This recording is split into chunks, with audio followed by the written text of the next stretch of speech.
Jo, really nice to connect with you. How you doing? I'm good, thanks, Andrew. Thanks for having me on. Nice to see you. Hey, and you, and you. So we're going to be talking about Speed is Emotional. And I guess that title can be taken a number of ways, can't it? Yeah. Yeah, why don't you explain that to me? What's the show about? Well, I guess, I'm a poet, so I like things being able to be taken multiple ways. Excellent. And I'm always curious to know what way people did take it. I mean, I like the multiple resonances, but I guess the main feeling for me is that, often in my life, people have said, slow down, calm down, Right. like teachers have said that and partners have said that. And I sometimes feel this really defensive wave of like, well, what's wrong with my speed? Actually, like I think we all have, different tempos, and that's all good. But yeah, sometimes I just feel like slow and fast are both good, and both good in different places, and we're all slow and fast in different areas. So for me, it can be like quite a hot thing talking about, Yeah. especially asking people to slow down. I don't know if you relate at all. I can do, yeah, and I tend to be more sluggish, I have to say, and that'll probably come up a little bit further in the interview. But yeah, sometimes I don't like standing in queues. I'll tell you that. So Yeah. and sometimes if I want to get stuff done and there's something blocking, it can be really frustrating. So I get it. I think we can all get it. So this Yeah. is an autobiographical show, isn't it? Do you Yeah. classify it as stand up, or is it something more than that?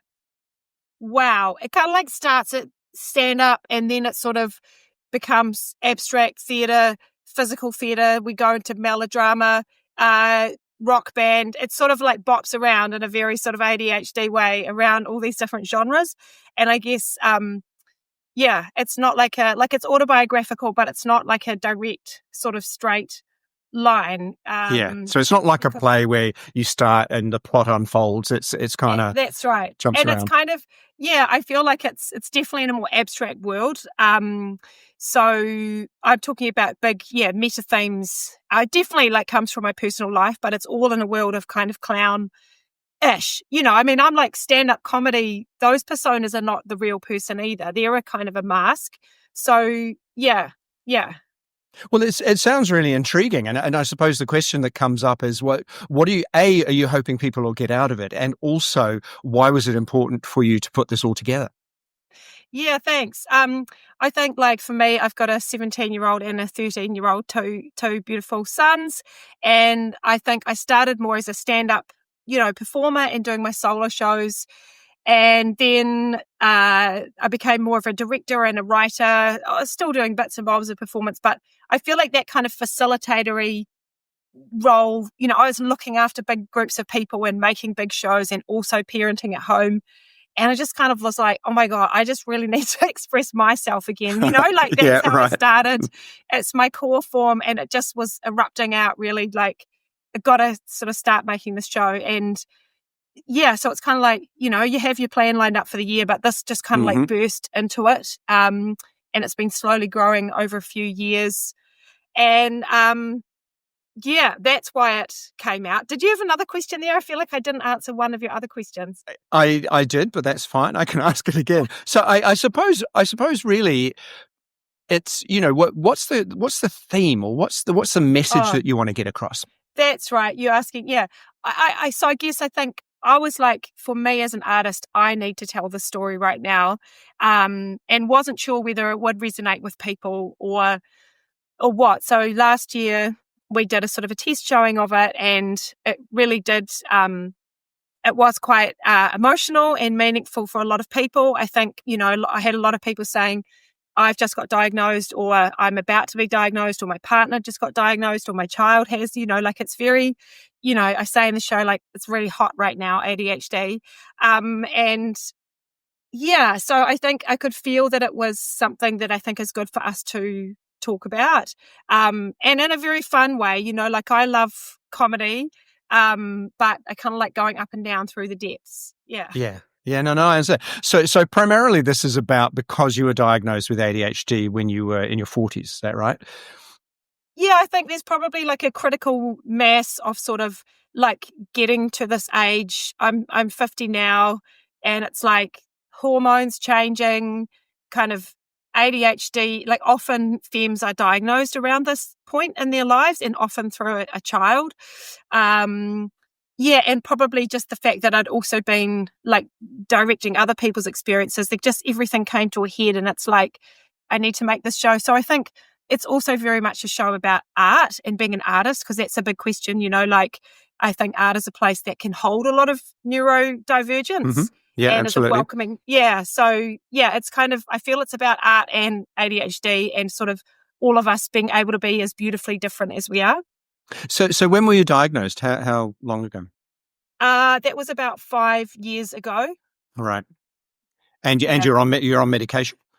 I'm on some meds now. I'm happy to talk about that. I'm on dexamphetamine. For me, that's been a really super great tablet. And I've tried lots of other different medications at different points in my life, but this is the one that really just works for me right now. Okay, that's really interesting. You tried Ritalin, or? I did try. I tried sort of extended release and slow release, and I think atomoxetine in there as well. But this one really kicked it off for me. Yeah. Okay, that's really cool. You're talking like someone who knows as well. Well, I was diagnosed at the age of 40. Wow. Yeah, with ADHD. And it made a lot of sense about my past. But I'm probably more, mentioned earlier, I'm more sluggish. I can have moments where I can be hyperactive, but I tend to slow down and switch off rather than get really hyperactive. Although today I'm feeling a little hyperactive. So I'm interested in other people's journeys with this, because ADHD can have some symptoms for a lot of people that are very similar, but it's actually a very individual condition, and everyone's different. Yeah. Exactly, and it depends on what family you were raised with and what school you went to and what genetics you have. That's right, and there's no one kind, and I feel like that, me and my mum have an ongoing conversation about labels, because, she's like, don't label anyone, and I know that labels can really put people in a box, but at the same time, they can be very liberating, and, there's pros and cons. Yeah. It's not an either or, yeah. Did you have a grief reaction when you were actually diagnosed, or was it, as you say, liberating for you? Oh, I really felt liberated. Like I always knew, I think, in a way, that's why I think art for my story is quite important, because I was just like, oh, these are things that are being an artist. And Yes. Then as I was writing a book about, I'm just also launching a book called Secret Art Powers, which is kind of about, 6 key creative philosophies. And I was just writing that, I was like, hang on, are some of these ADHD things? And I'm very, I know I'm not speaking about art for everyone. I'm just very much defining it from my perspective. But I think those two journeys have been similar. I felt quite, it made sense. Yeah. How was it for you? Did you get grief or? It kind of confirmed things, because, I blowing my own trumpet, I was very, very clever, particularly when I was at school and things were very structured for me.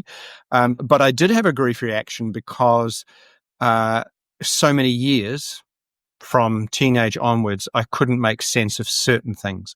And, so I felt like there were a lot of lost years because of that. But, that's life. That can happen to anyone. And I know certainly, I've been on the medication now for 20 years. You're a kind of a newbie to me, so I now understand what the medication does, what it doesn't do. And also that as one grows and learns, there are so many dimensions to it. There's an emotional dimension, as you mentioned, to ADHD. We always think it's about focus, but I think it's the whole brain that's affected. Yes. And now I kind of think it has its advantages. It has a lot of disadvantages, but as one gets older and learns how to live life with this situation, I think it gets easier, but there are days, where it's like some days are write-offs, it's just like, yeah, that's right. Yeah. I have a very peaky delivery, some hyperproductive days and some just like, I just watch the traders all day. I get it. That making sense of it, that I really relate to that too, because you kind of backdate to your life, and like I can understand why I had some really massive temper tantrums when I was in my teenage years, just blinding anger and like punching and kicking boys and things. And then I talked to one of my friends from primary school recently. She was like, yeah, you used to get really angry. And I'm kind of like, oh, I see. And yeah, I see my son now, and it's that, that's helpful, but also sometimes you're both, both your waves go up at the same time and you fight, but yeah, as it is. It's the way it is, and it's like, you just learn to live with it, but acknowledge there is an issue there, and it's always at the back of it. Hey, I wanted to ask you, there was the description of you in the press release, and it came up with this phrase, too witchy, and I was itching to ask you about that. What is witchy and what is too witchy? Yeah, well, I don't think there's any such thing as too witchy, really. I guess I'm just trying to provoke people in that. But, I think that there's that whole witch power. I was just, whose book was I reading recently about that? I'm like, it was not so long ago that we were burning women, killing and drowning women. Yeah. That's pretty recent history in human terms, because they were older or a bit weird or too clever. Or had an opinion. Exactly, just with strong forces. So I feel like that is just such an easy label for people to put, and hysterical is another one. That I've had a lot of labels on me of like stroppy, dominant, aggressive, and like you take those on. I'm like, I don't want to be an aggressive person, but I also want to be a strong person, and I try to love or connect to everyone I encounter, even if some people drive me crazy. But yeah, I just think that that word does come up, and I think that interesting.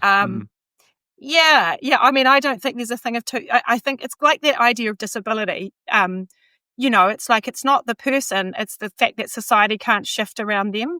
So the same, like talking about ADHD, it's like, it's not us. Often it's the understanding thing. Like if people understood, these guys just need like a visual layout for the day, or like you said, some real clear structure. Like I really need to know what's going on, and then I can sort of release. So yeah, I think it's that thing of just understanding people's difference, and I think that's where we can do a lot better. Is just kind of knowing that these people aren't sluggish or whatever. Well, I wonder too, that term witchy. Can we kind of reframe all of this stuff and just refer to it as it's a personality? Yeah. Because I tell you what, I mean, I've encountered people who are bipolar, and they take all this stuff on board about, they're a certain way, and it's like I've worked with people who are neurodivergent in all sorts of ways. They were quirky. But I've worked with people who don't have these deficits who've been absolute assholes. So it's almost like the label becomes the diagnosis, and it's like, well, maybe it's personality. Maybe, there are certain things that we struggle with, but in actual fact, we're big picture people. We can see patterns in things. We can connect things that other people don't see. It's just that there are certain things that come along. But then again, I look at people who have big personalities who don't have a mental health issue or a neurodivergent issue. And as I say, they're not seen as witchy. They're just, that's them. They're dominant, or they're this, So it's like, we need to stop labeling ourselves, to be honest with you. That's what it is. So with you there. And I think that's that helpful thing. Like sometimes I actually learn from some of those people. I'm like, wow, that person just blundered into a situation and kind of sprayed their thoughts all over us and didn't check it, and I'm like, well, I've always tried to be really careful and not kind of, dominate others. But sometimes I'm like, you know what, I'm going to learn a little bit from you and do that, because exactly as you say, like sometimes I find myself coping around other people's anger, and then I'm a little bit aggressive and they're like, whoa, you just yelled at us. And I'm like, but you. So yeah, I think I absolutely agree with you. I think, compassion, like awareness of others, awareness of ourselves, but also having a little bit of bubble on the edge of yourself. Yeah, so absolutely. That, we're quite tight as a society right now. We're like, But there's in politics, particularly in America, there's a lot of stuff going on. Some of those people, I think, do have issues, but some of them are just bullies. Yes. So, right. so yes. It's in human nature. So if you want to be witchy, darling, you be witchy, because I think of it as a power, rather than, you're gonna put a hex on someone. So yeah, you be witchy. That's perfect. No, thanks. Fine. I mean, I do too, and I'm just trying to be provocative with that word and see if it bites in a way. So I'm totally with you, and I think in a way with the show, I'm kind of trying to go like that. It's yes, that ADHD is a part of identity, but for me, there's so many other parts of identity as well. And like you say, they express differently in different people. There's no one ADHD type. There's no one Pākehā type, no one Māori type. Exactly. Like, we're all complex mixes. And I feel like in a way, the more compassion you have for others and yourself, like it's a two-headed thing, like you're saying, if you keep ingesting this information and people putting these labels on you, but then, well, you know, reframe it, claim it as a power. I find ADHD a kind of a power. Like you say, yes, there are things that are hard, but I feel better about asking for them. And for me, having a label and say, hey, would you mind, because I'm neurodivergent, during this meeting, I'm going to walk around the table, or like right now I'm on my wobble board, you know, because I find it hard to sit down. Yeah. And that just gives me a word to use. The other time I did that was when I was pregnant. I was like, hey, I'm going to lie down because I can't, because of my belly. And actually, I just wanted to lie down because I didn't want to do it in a chair. You know, so sometimes labels open doors for you. Yeah, absolutely. Last thing. So you mentioned the book earlier, just that's coming out. Just give me a little bit more info on that. Oh, thanks. Yeah, it's called Secret Art Powers. And it's a book. It was supposed to be launched at the festival here a few years ago, but it got cancelled due to COVID. And then it just was one of those ones that just stalled because of everything else that was happening. Yeah. So it's finally coming out. It's kind of about, I've identified 6 creative philosophies, you know, like as an example, like one of them is the power of fluidity as opposed to security. Like there's a lot of talk of locking things down, concretizing things, setting it in stone. But, you know, as you know, fluidity is just as important. So I'm kind of going, hey, here's 6 things that we need to look at the other side of that power, like yin yang, you know. Yeah. So it's kind of, it's me really getting into that and wanting to articulate for myself, and definitely speaks to the power of arts and what they can do and how they're really needed, as I think most New Zealanders really know, but we just struggle to want to fund them adequately sometimes. Absolutely. Well, I tell you what, get your publicist, or if it's you, send me a copy and let's do another interview when it comes out, eh? Beautiful, Andrew. I'll make a note of that. Yeah. Yes, please do. Awesome. And all the best for the show. I am coming to see it, so I'm really looking forward to it, and hopefully we'll get to chat again in the near future. That'd be nice. Nice to meet you properly.